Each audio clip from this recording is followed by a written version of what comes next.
Middle education के एक और धमाकेदार वीडियो में आपका स्वागत है। ये है टॉपर सीरीज वर्ष 2024 जिसका मुख्य उद्देश्य है आपको वार्षिक परीक्षा में टॉप कराना। तो लीजिए स्टूडेंट्स, अब हम टॉपर सीरीज के अंतर्गत एक नेक्स्ट इकाई को डिस्कस करने वाले हैं, लेकिन उसके पहले मैं बता देता हूँ कि अध्याय नंबर 1 मतलब यहाँ से 6 नंबर के कौन कौन से क्वेश्चंस आएंगे इसको हमने कवर कर लिया। आगे बढ़ते तो अध्याय नंबर 2 बहुपद वाले कौन कौन से प्रश्न आएंगे इसको कवर किया, चाहे 2 नंबर हो, 3 नंबर हो, 4 नंबर हो या फिर 1 नंबर हो। इसके साथ ही अध्याय 3 दो चर वाले रैखिक समीकरण इसको हमने कवर किया, मतलब 7 नंबर का ये कवर हुआ। नेक्स्ट वीडियो आया था लेक्चर नंबर 4, देखो इकाई बाय इकाई लेक्चर बनाया हूँ। लेक्चर नंबर 4 है, इसमें द्विघाती समीकरण के मतलब 5 नंबर को हमने कवर कर लिया।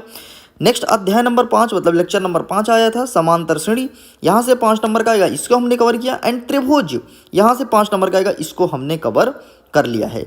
तो इस प्रकार से अभी तक हमने 6 लेक्चर में वीडियो अपलोड किया, अच्छे से एक एक चीज़ को समझा करके बताया हूँ कि कौन सा क्वेश्चंस कैसे सॉल्व करना है। जो ज़्यादातर आता है उसे मैं ज़्यादा हाईलाइट किया हूँ, जो कम आता है उसे केवल टिक कराया हूँ।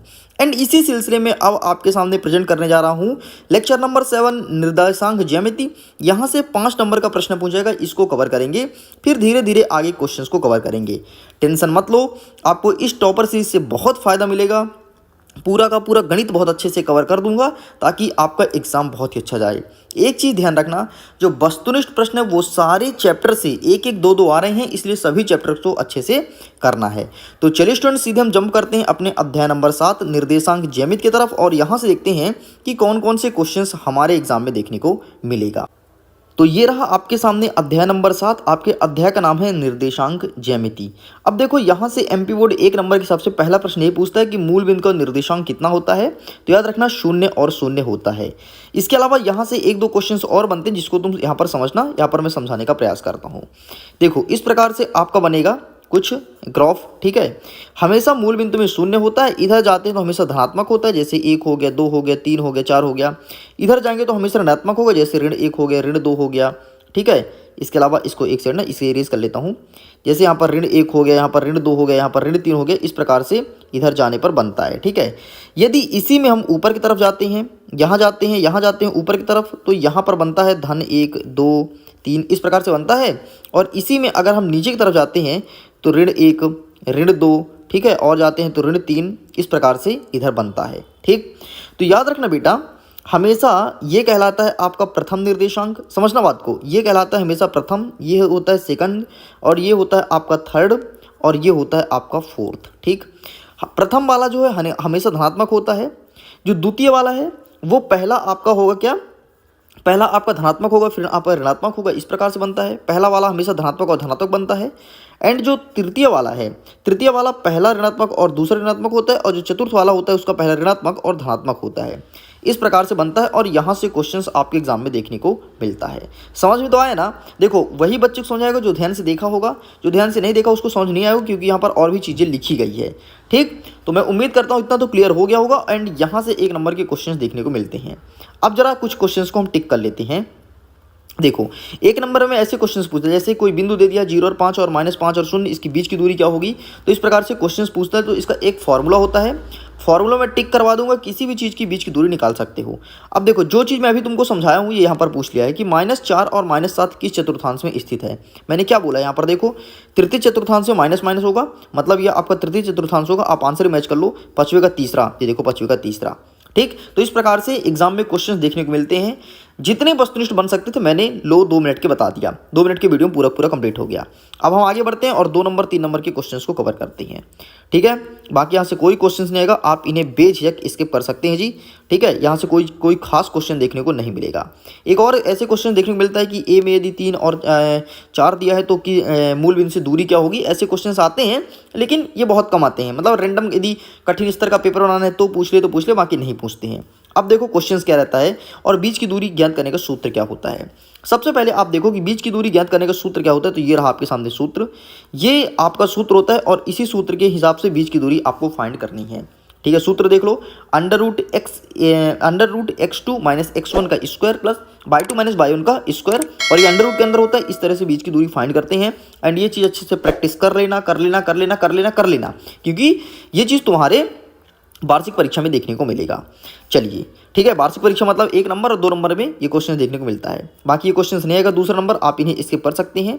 ठीक है, नेक्स्ट क्या कहता है, बिंदु ए के निर्देशांक ज्ञात कीजिए। ए भी वृत्त का व्यास है, केंद्र बिंदु 2 और -3 है, तो बी निर्देशांक कोई नहीं, मतलब नहीं, कोई ऐसे क्वेश्चन नहीं पूछता है। ठीक है, नेक्स्ट देखना, ये भी क्वेश्चन नहीं आएगा। हाँ, बीच की दूरी अगेन फाइंड करने को बोला है, देखो 2019 और 21 में पूछा है, ये फिर से आएगा। बीच की दूरी ज्ञात करने का फॉर्मूला बस पता होना चाहिए, क्या होता है फॉर्मूला, फिर रिपीट करता हूँ, x2 - x1 का स्क्वायर प्लस y2 - y1 का स्क्वायर और प्लस आपका हो जाएगा अंडर रूट। ठीक है, अब इसे सॉल्व कैसे करते हैं जरा समझ लो, एक दो तो समझने ले लो। ठीक, देखो ये जो पहले है ना इसे x कहते हैं हमेशा, और जो पीछे होता है उसे कहते हैं y। ठीक, तो ये जो पहले a के साथ है 2 है, ये हो जाएगा आपका x1। ठीक है, x1 हो जाएगा, ये 2 हो जाएगा, और यहाँ पर जो है ना 4, ये हो जाएगा आपका x2। ठीक, ये x2, ये जब एक y है तो ये हो जाएगा आपका y1 बराबर 3 और ये हो जाएगा आपका y2 बराबर कितना हो जाएगा 1। ठीक, इस प्रकार से अब भाई ये सूत्र है, सूत्र पुट कर दो, आपका आंसर आ जाएगा। ठीक, इस प्रकार से इसे सॉल्व करना है। चलिए आगे बढ़ते हैं, नेक्स्ट क्या कहता है, एक बिंदु दिया है 0 0 और 36 और 15 के बीच की दूरी ज्ञात करना है। वही बीच की दूरी ज्ञात करना है, तो फॉर्मूला सेम रहेगा, आपको मैं पहले ही बता दिया हूँ। अब देखो फिर से क्या कहता है प्रश्न क्रमांक 7, एक्स अक्ष पर वह बिंदु ज्ञात कीजिए जो 2 - 5 और -2 और 9 का समदूरस्थ हो। ठीक है, समान दूरी पर स्थित हो, तो भाई साहब फिर से वही फॉर्मूला पुट लगाना है, देख लो, देख सकते हैं। ठीक है, वर्ग करने पर इस प्रकार से इसका एक्स का मान निकालना है -7। ठीक है, मतलब आपको एक्स का वैल्यू फाइंड करना था और कुछ नहीं। ठीक, तो सिंपल सा ही फॉर्मूला लगाओ, एक्स का वैल्यू निकालो, तुम्हारा आंसर आ जाएगा, इस चीज़ को ध्यान देना। चलिए आगे बढ़ते, वही बीच की दूरी फिर पूछा है, मतलब आपके एग्जाम में बीच की दूरी निकालने के लिए देगा 2 नंबर के हिसाब से, इस चीज़ को ध्यान रखना। देखो फिर बीच की दूरी निकालने के लिए तो बस एक फॉर्मूला तुम रट लो और एक फॉर्मूले के हिसाब से कई सारे क्वेश्चन तुम सॉल्व कर सकते हो, इस चीज़ को ध्यान रखना।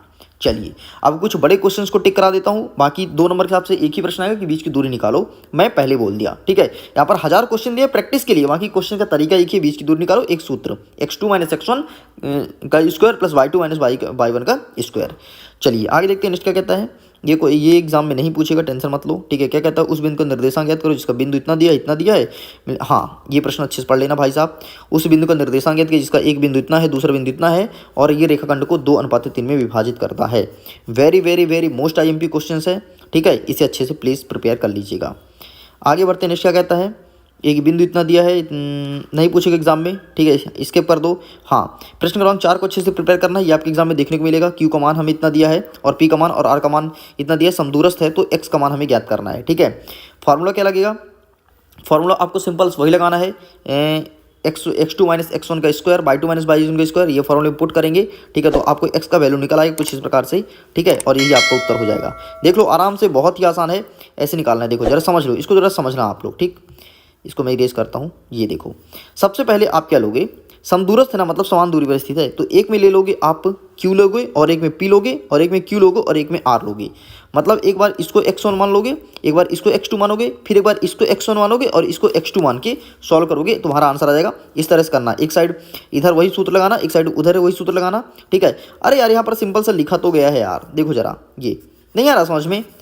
देखो इसको सब रेस कर देता हूँ, ये देखो एक बार आपको क्या लिया, Q और P ले लिया, एक बार Q और ले लिया, तो Q वाले को x1 मान लो और एक बार P वाले को x2 मान लो और एक बार R वाले को x2 और y2 मान लेना। ठीक, इस प्रकार से आप सॉल्व कर देना, तो यहाँ पर तुम्हारा इस प्रकार से x का वैल्यू निकल आएगा और x का वैल्यू हमें फाइंड करना था, एग्जाम में देखने को मिलेगा, इस चीज़ को ध्यान रखना।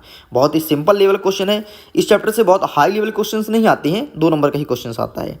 ठीक है जी, ये क्या कहता है, बिंदु इतना दिया है, जोड़ने वाले रेखाखंड बिंदु इतने पर विभाजित करते, कोई मतलब नहीं पूछेगा। MP बोर्ड को बोलो ऐसे क्वेश्चन अपने पास रखो, हमें तुम पूछोगे तो भी नहीं बताएंगे, क्योंकि अथवा वाला करेंगे ना, कठिन आएगा तो अथवा वाला करेंगे। लेकिन टेंशन मत लो यार, मैं जितने क्वेश्चन बता रहा हूँ वही आएगा, और आपके सामने 3 मॉडल पेपर लेकर के आया हूँ, उन सबको अच्छे से पढ़ लेना, बस तुम्हारा काम हो जाएगा, तुम्हारा काम बहुत अच्छे से होगा, है ना। ऐसा नहीं कि अपन पास नहीं होंगे, अपन टॉप करेंगे।